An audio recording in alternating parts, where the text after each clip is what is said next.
Most salespeople think that the solution that they need is a better tactic or a script. What if the problem is not actually a tactic, but a mindset block? Today on this episode, I talked to Aaron Hendon, and he shares how he used a coaching program to help people with meditation increase their sales by 160%. I know that sounds crazy, but honestly, as a guy who doesn't practice meditation very well, I 1,000% believe it, because I believe that if you get the mindset right, the tactics, you will figure out the how.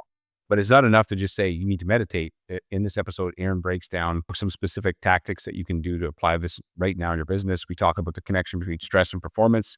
We talk about how training your attention, it's your agency of attention. Your attention is really important, and we make this very practical for you. I love this conversation with Aaron, and there's also links if you want to check out what he's up to in the show notes. Hey, before I jump into this episode, I want to give a shout out to our sponsor, OwnWell. OwnWell is an amazing tool for Canadian brokers to create these reports on a monthly basis that your customers can use to find out what their buying power is, their home equity, what they have for mortgage options. It also, since it has your data, it also finds opportunities for you in your data. It's very powerful. Check them out at ownwell.ca/Scott and check out this conversation with Aaron. Hey, Aaron, welcome to the show. Scott, thank you so much. I'm glad we finally got this, all the tech worked out, and I get to be here. Yes, it was amazing. The opportunity for patience getting this working this morning. So tell me a little bit about yourself. Before I got some stuff I want to ask you about. You got some really interesting perspective, as well as you've had some success with combining meditation and sales, which is not something that you hear a lot of, which we're going to dive into. But before we even get there, can you just tell me a little bit about yourself and how we ended up here? Yeah, sure. Well, I'm originally from New York, and I went from New York to Albuquerque, and from Albuquerque to Phoenix, and from Phoenix to Seattle, Washington. And now I live on a small island off the coast of Seattle. So it's the size of Manhattan, but 10,000 people. So okay, nice. Tell me about your professional background. So you're in real estate, and then there's also the mindset meditation stuff. So maybe walk me into that part. Yeah, sure. I got into real estate 13 years ago. And, I don't think anyone gets into real estate because they've always wanted to be into real estate, and that's not like some kid's dream. But it's entrepreneurial enough to be interesting, and it's customer service enough to be interesting. And, I've been a six-figure agent every year. Love it. It's great. I'm a managing broker now, so I have a team of agents with EXP. And I'm always interested in training. I've been leading transformational leadership programs for about 30 years through a company called Landmark. And I love that. I love anything I have, any way to empower people, elevate people's performance, I'm in. If you can free people up to be more expressed, I'm in. So I've been doing that. And I was training my team. And at one point I got frustrated because I turned to my partner and I said, Christine, I don't know what else to train them in that would have them produce more results other than have them dial more. Mm-hmm. And I didn't really want to train them to dial more. I was like, there's plenty of training and dialing and scripts and blah, blah, blah. And doesn't resonate for me. So I don't want to do it. So I put that aside. We trained them how we trained them, and they got what they got, but it was incomplete for me. And at some point I got turned back into what happened really was I was at a retreat with my wife, and with my wife, I love my wife, 28 years, got two grown kids. They're great. Speak to me, speak to each other. Mm-hmm. I had 5 deals in escrow while we were at this retreat. Good business is good. And I was stressed. I was really anxious. And the anxiety was really inconsistent with the circumstances. I had these great circumstances, and now I had all this anxiety. I realized that I had no agency of my attention. My attention would go wherever it wanted. I couldn't control where I rested my mind. It kept going down worst case scenarios. I was like, well, that's not good. What if I develop some agency over attention? And I knew that's what meditation did, because I've been meditating since I'm about 20, on and off, but mostly off. So I got back into it. I got back into meditation. And I realized that this was a missing piece for my sales team. I thought, everyone talks about mindset. You talk about mindset, but no one says, here's the recipe, do this, take these actions, and you'll wind up with a powered mindset. So I got interested in that and got certified as a mindfulness meditation instructor. And about halfway through my training, my anxiety disappeared. And I thought that was wild, because look, I said I'm from New York. I'm a New York Jew, which means worrying is in my DNA. It's genetic for my people. Yeah. We have a saying, things are never so bad they can't get worse. I've heard that before. That's how I live my life. That was the credo of my family. Anyway, it disappeared through meditation. And I thought, that is intense. I need to put this together. So I put together a 9-week training, and ran some cohorts of it and refined it. And then last January 2025, I put my team through it, 9 weeks of meditation training, and they increased their year over year sales by 160%. Right. And the agency retention went up by 86%, and the customer referrals went up by 50%, which I thought was super interesting. Mhm. And I thought this is good. I've had about 300 or 400 people through the cohort since 2025. Woman who now owns the office where I used to work, the KW office where I used to work. I'm with EXP now. I was with KW at the time. And the woman who owned that office did my program because we're still close. And she texted me and she said, "Okay, Aaron, I don't know how this works, but we just closed more business this quarter than we did all year." Wow. I did my first six-figure quarter out of this. And so I got really interested in, okay, now I didn't train him in scripts. I didn't do objection handling. I didn't do any tactic or strategy change, no new lead source. All they was present. I was just training them to be present. Mhm. And present people outperform stressed people. I don't know what else to say about it. That's the way it is. Yeah. And there is a wealth of science behind this. So I don't know I'll let you ask the next set of questions, but because I could just talk about this for 40 minutes. But there's real science behind why this is. And it makes sense when you slow down enough to think about it too. Right. Yeah. One of the things I think about is when you get frustrated or stressed or anxious, you get dumber. So even if there's a solution in front of you, the statistics show or the science shows you're going to get dumber. So if you want to get dumber, go into that anxious stress state, and the obvious solution or the one that you won't even see it. And so you're going to stay there.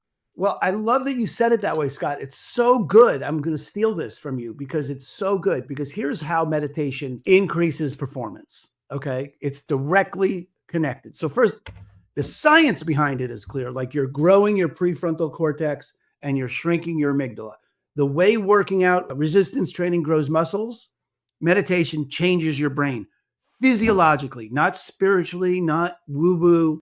Physically changes your brain so you're more rational. And here's what happens. Listen to this logic here. So the only thing that produces results is acting, right? You don't Yep. meditate and have sales fall into your lap. That's not what we're talking about. The only thing that produces results is action. And if you want new results, you have to take what kind of actions? New action. New actions, right? Period. End of conversation. So you can't do the old actions. You need new actions if you want new results. And at the same time, you will only act on things you see to act on. You can't act on things you don't see to act on. So if you need to take new actions, you need to see something new. Right. And meditation literally has you see things newly. It just has you see things in a new light and new things. And that's the name of the game there is, like you just said, you get dumber when you're stressed. You don't see the opportunities in front of you when you're stressed. Right. You see them when you're present, and then you can act. Okay, And I love this conversation so far. This is so good. Okay, so I want to get into a little bit of tactical because sure, I do like to make this tactical. So sure. I'm behind you in terms of I understand that there's science behind this. You've got not only that, you've got your own data set that you've Yes, used, but okay, somebody who's listening to this, what do you mean? Like what do you mean by meditation? Because good. if I'm honest, I'm a massive Say it. mindset nerd, but I Yeah, struggle with meditation. I great. struggle with not. So And good. so, yes, like Yeah, that would be for sure. This is an area of weakness of mine that I am yeah. underdeveloped. Well, the first thing is what you think meditation is only the slightest sliver of what meditation is. So most people think meditation is, uh, Yeah. empty Yeah. or emptying the mind, sitting cross-legged on the floor. Right, right. Don't just do something, sit there. That's accurate. That is a way to meditate, but it's not the only way. And there's a utility in doing it that way. It's like going to the gym and you're actually blasting no biceps, so you're going to get that muscle. Hmm. But you can get the results by just bringing yourself to the present when you're doing the dishes or when you're eating, or meditation could look like, or the results of meditation could be gotten. That's what the way I should say it accurately, by sitting down in the morning and having a cup of coffee and noticing the warmth of the cup in your hand and the aroma, and then looking at the steam as it comes off and how it hits the light in your kitchen. And then what does it feel like as you bring it to your mouth? And you do that, forcing yourself into the present, creating the opportunity. No music, no one talking to you, no iPhone with you, just doing the thing you're doing the thing you're doing, and noticing what it feels like to do the thing you're doing, sitting, driving, having coffee, whatever it is, slowing down, moving out of system one thinking to system two thinking. Can you define that for me? For anybody Sure. that's not, System I've one heard it thinking. before from Yeah. Adam. I can't remember who I heard it from, Adam Grant or somebody, Yeah. but They're quoting Daniel Kahneman, who is a psychologist who won the Nobel Prize in economics for inventing cognitive biases. So cognitive biases yeah, as, you know, heuristics, shortcuts that we make in order to make decisions that sometimes serve us, but sometimes don't. that was him. Yeah. That's Daniel Kahneman, and his partner Amos Tversky invented those. He talks about the brain having system one thinking, which is fast, heuristic using thinking. System two is slow, logic, reasoning. We're talking to mortgage brokers and real estate professionals. You know this. People buy emotionally and then use reason to justify the emotion. Mm-hmm. System one is in charge. System one gives us our actions. And it was developed through natural selection. The bush moves, assume it's a tiger, and run. The person who didn't died and didn't And didn't reproduce. get to reproduce. Their genetics did not move on. That is exactly how our brains got developed that way, right? So here we are running around system one thinking, system one, not even really thinking, just having thoughts, reactions, and slowing down, moving into what does this cup of coffee feel like, smell like, taste like, what's it like? And if you did that for 5 minutes, silence, just present to this, that would be the same result in the brain as meditating. Right. Okay. Now, here's the thing that nobody thinks about meditation. That's what everyone gets wrong, and why learning to meditate on the apps doesn't really work. Because most people I meet and talk about this aren't anti-meditation. It's a good idea. They're like you. They're like, it's a good idea, and I'm weak at it, or I should be better at it. It lives like Yeah. flossing, like it's a good idea. I'll get to it. But the thing that what people miss about meditation is they think it's about emptying the mind. And it's not. It's about returning. So the metaphor that works for this is, you ever train a puppy to stay in a box? You get a puppy and you put him in a box, and I its job. haven't, but Okay. I suspect it would be challenging. Yeah, you train a puppy to stay in the box or stay in the crate by putting him in the crate or putting him in the box, and then when they leave, you pick them up and you put them back in the box, right? And its job is to get out, and your job is to put him back, and be great about it when you put him back. Be really sweet and kind and loving to the dog, and the dog gets out and you put him back. In fact, you can't train the dog to stay in the crate unless it tries to get out. It has to get out for you to train it to stay in. You can't train a dog not to bark unless it's barking, right? You have to catch it doing the thing you don't want it to do. Well, when you meditate, That's a head trip right there. I'm going to let you keep going, but there's some depth to that statement that you just said, and a perspective shift that people will come back to it. But sorry, keep going. I love this. any training, when you train phoners, train your people on the phone, you have to hear them say the wrong thing and your new agents or the new brokers that you train, they all come in and they want to know the perfect script, don't they? Yeah. They want to know everything there is to say. And you say to them, I can't tell you that. You need to learn that. You need to learn it by saying the wrong thing. You learn to ride a bike by falling off the bike. Yep. You can't learn to do it without doing it wrong. That's how human beings learn. Meditation is super simple. You just, for example, you would close your eyes and you just breathe, and you're keeping your attention on the breath, and you breathe in once and breathe out. And now you're making a list. Good. Smile a little and come back to the breath. Now you take another breath in, and now you're finishing an argument you had with some guy 3 weeks ago on the internet. And I know what I should have said. And now you're gone for a while. But as soon as you notice you're gone, you just put that puppy back in the box. You bring your attention back to your breath. Yeah. And you do that for 5 minutes. And it's never going to get better. You're never going to do it better than that. You're never going to get more than 3. I've gone to meditation retreats 10 hours a day, meditating, right? 4 a.m. to 8 p.m., silent meditation for 10 days. I've done that whole thing. It's fabulous if you're down with it, but unnecessary for what we're talking about. And in those hours that we spent meditating, maybe 10 minutes an hour was no thought. Everything else was random thoughts and coming back. The muscle is coming back, not leaving. There is no you do not have the option called don't have your mind wander. That's not an option you get. Yeah. This device, the Dalai Lama doesn't have an empty mind when he meditates. That's not where we're going. We're going to develop the muscle called returning. And mindfulness, really, in Sanskrit, if you translate the original word, it means remembering to be present. That's good. And you can't remember unless you forget. Yeah, you have, and the degree to which you beat yourself up or make yourself wrong for forgetting anything is enormous compared to the amount you celebrate remembering. And that should be reversed. Uh-huh. Celebrate remembering. You remembered to come back to the breath. Okay, good.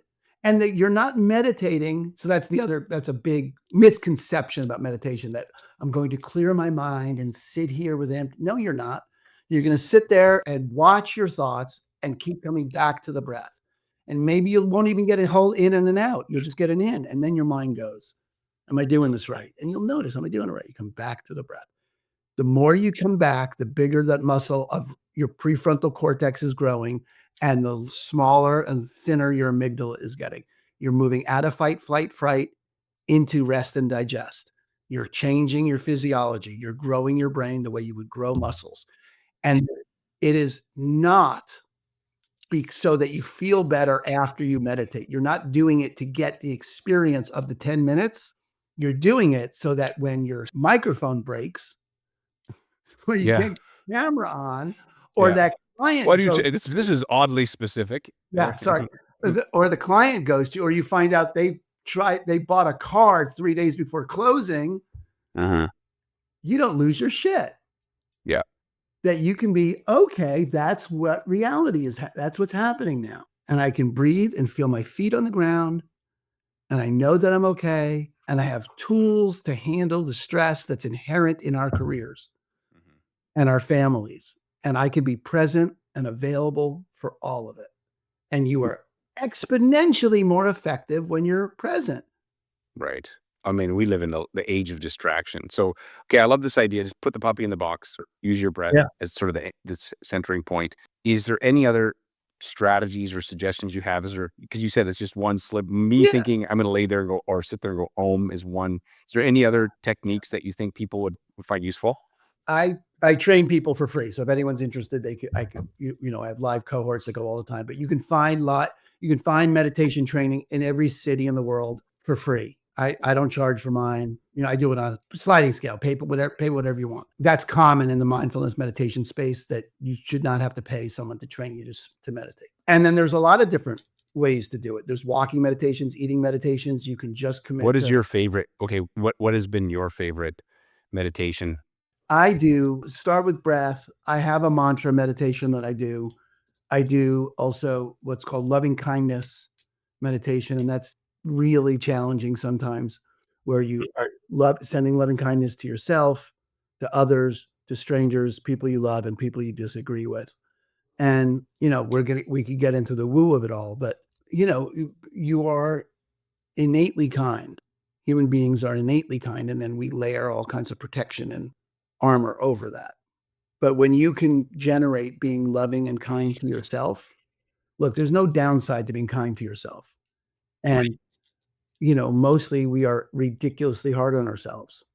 Mostly we are in the school of thought where if I beat myself up hard enough, either I will finally figure it out, or if I beat myself up enough, they won't be able to hurt me. Right.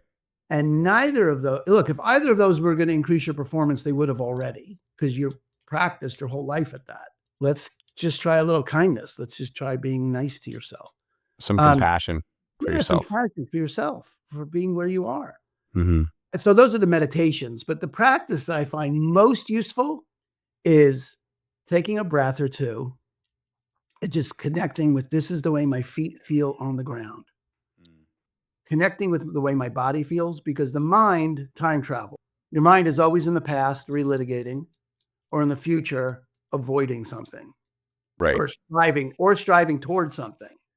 Either way, striving or avoiding the future, relitigating the past, regretting or reminiscing about the past, either way, your mind is rarely here now. You got to consciously bring it here now to get it here now because it's not going to be. Your brain is a threat prediction machine. It's all it's doing is looking for threats. So if you don't control your mind, if you don't express any agency over your attention, it is going to default to keep you alive. Your brain is designed to have you survive, and it is awesome at it. It is not designed to have you thrive. Right. It's about And survival. it's total survival. And most people are going through their jobs, surviving their jobs and surviving their families and, you know, versus actually taking a moment and breathing and going, oh, One of the phrases I really liked that you'd shared was this idea of agency of attention. Can you just maybe break that down for me so that sure. our listeners can understand it? Yeah. So, you said you're a high agency guy, right? Like you have the choice about how you're going to show up. You get to, right? And that very much is what I would call agency of intention. You have chosen your goals, you've chosen your future, you've created your targets, you have an intention to double the company, or you have an intention to be present with your family at dinner. No question that we have, especially anyone listening, drivers, high D's, high, C's, like people that are producers have agency of intention for sure, right? They're able to set their intention where they want it. But the execution of your intention depends on agency of attention. What are you going to put your attention on? Plenty of times you have an intention to be with your family, but when you're there, you're checking emails or Mm. thinking about something else. Your attention is not yours. And there is a $1 trillion a year industry designed to steal your attention. You have the most distracting device ever invented in your hand, not even in your pocket. I mean, tell the truth. That thing is in your hand most of the time. Mhm. And if it's not, your attention is on it anyway. So locking it up is maybe a symptom cure. Maybe. They have the blocks and the locks for your phone now, and you put it in a bag, but it's still your attention is still all over it Mhm. because you haven't trained your brain to go where you want. So we didn't finish the dog metaphor, but the dog metaphor is perfect because when you train a puppy really well, you get a well-trained dog. Mhm. You get your best friend. You get a dog that sit, won't bark at the mailman, right? Like my dog. I don't have a trained dog. You get a dog that, but if you don't train your dog, you get a feral dog. You get a dog that barks, squirrel, every little thing. And that's the way our brains are because we haven't trained them. Mhm. Our brain is squirrel is, oh my God, what happens if this thing happens? And what if this thing happens? And what if this happens? And I have to do this. And we don't have any say about our attention, about where it goes. And that's not surprising given the amount of work you've put into training it, Right. right? It's not like, oh, I didn't train my dog. I can't believe it's barking. Why is it barking? Well, because I didn't spend any time as a puppy training the thing. And I don't spend any time as an adult dog training her. I just let her bark because it's easier than training her. Mhm. She doesn't do it enough to make it a problem for me. And most of Right. us have enough results. That's very interesting. So what other okay, so there's several different strategies when it comes to meditation, and you'd shared that, the people that you'd put through this program had done 160% more production. Is there any other advice or if somebody's listening to this and they say, I've tried meditation before, but I'm speaking to myself here. I tend to have the monkey mind that's just like ticka, ticka, ticka, ticka, ticka, going all the time. And what's the word? I am very outcome driven. So then I feel like I'm not succeeding at it versus thinking about this wrong. It seems to me that my thinking is just put the puppy back in the box and don't worry about and I will always get back out again. That's right. And it's like that's just the game is put the puppy in the box. It's not the puppy 100%. never leaves. That's success. I mean, I always tell my students. So my tip is find a teacher to learn to meditate with so that you have someone who's constantly in your ear that's louder than your ego, louder than the voice saying, I'm not doing it right. It's there more often and that you trust, that you'll listen to, that'll keep you going to, long enough to get it for yourself. Have a teacher until for yourself you are unwound from doing it right. Because look, this is the problem with high performers, that high performers already have enough results from the old way of doing it. The problem with it is, though, there's never enough. You're never there. You cannot get enough results to satisfy the machine that says, I need more results. And one of the hangups I run into, or one of the objections, two objections, or one is my it doesn't work for me, right? Second is I don't have the time, which is insane, because Instagram will be okay if you don't scroll it for 10 minutes, really. Yeah. They won't mind, or they might mind, but fuck them. You know what I mean? You have 10 minutes scrolling. But the real hang up is I'm afraid if I do it, I'll lose my edge. I won't be as driven. And that's true. You won't be as driven, but you'll get to choose to produce results versus be driven to have to produce them. And that's a radical difference. I'm telling you, and when you train other people, this is why I got into this, because every coach is like, you got to be, you're not here to sell them, you're here to serve them. Okay, good, thanks. Now, the next word out of your manager's mouth is, how many did you sell today? Did you hit your target? Yep. Or even if it's not out of your manager's mouth, it's out of your bank account.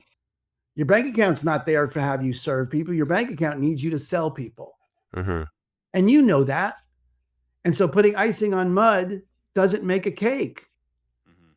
You actually have to get the mud transformed. You got to deal with, I have this concern and I'm here to serve people. And train your brain to focus where you want it to focus versus wherever it tells you it's going to focus. Wherever it wants to go. And it's going to want to go to the threat every time. Mm-hmm. Which is why people have this intense level of anxiety all the time, because their mind is always on threat mode. They haven't learned how to train it to just chill out. And any athlete will tell you where the development comes, where the muscle growth comes, is in the rest, is in the recovery. Right. But you don't take 10 minutes to have your brain just recover. So in your 9-week cohort protocol that you do, what is the frequency of meditation that you recommend? And yeah, I'm curious. Do an hour a week together and then 10 minutes a day on their own. Maybe 20, some weeks are 20, but mostly it's 10 minutes a day. It's all guided meditations.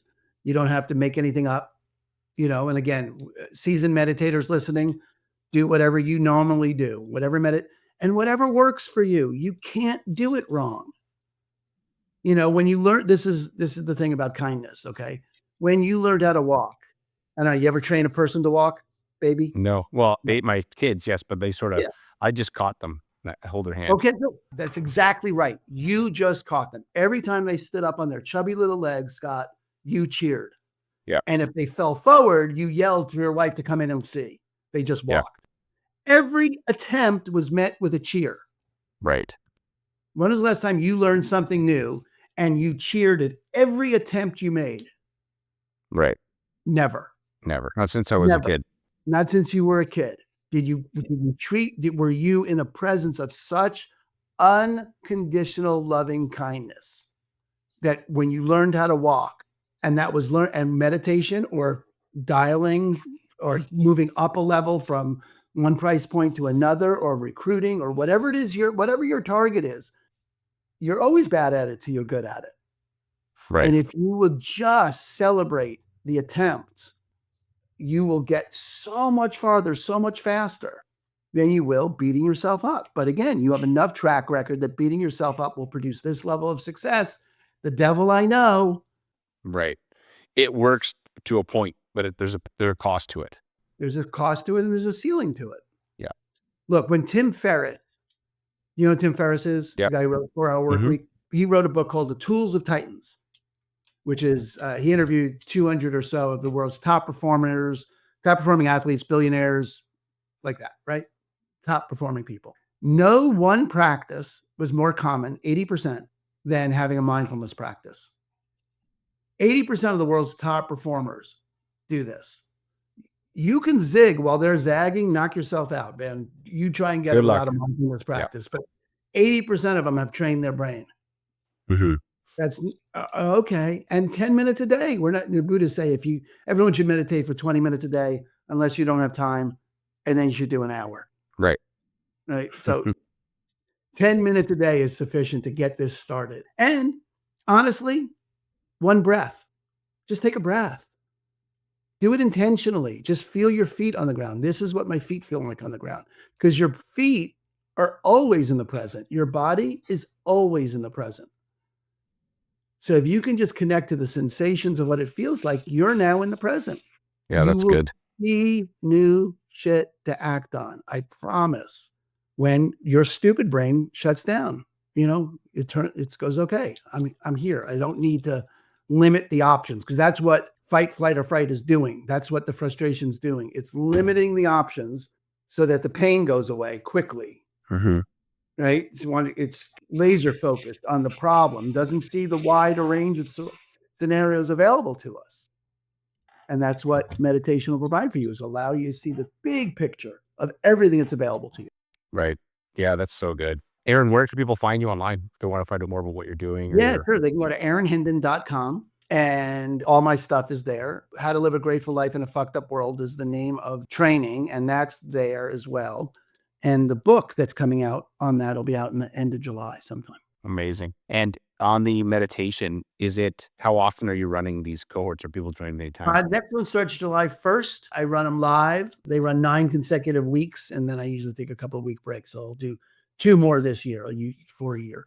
Right. And I recommend that, or going to someplace in your community that has an insight meditation center or a Zen center. Yeah. They all have free meditation classes. Amazing. This has been so great. I really appreciate it. Scott, I love talking. I'm so glad you have an audience that's interested in this. It's just fabulous.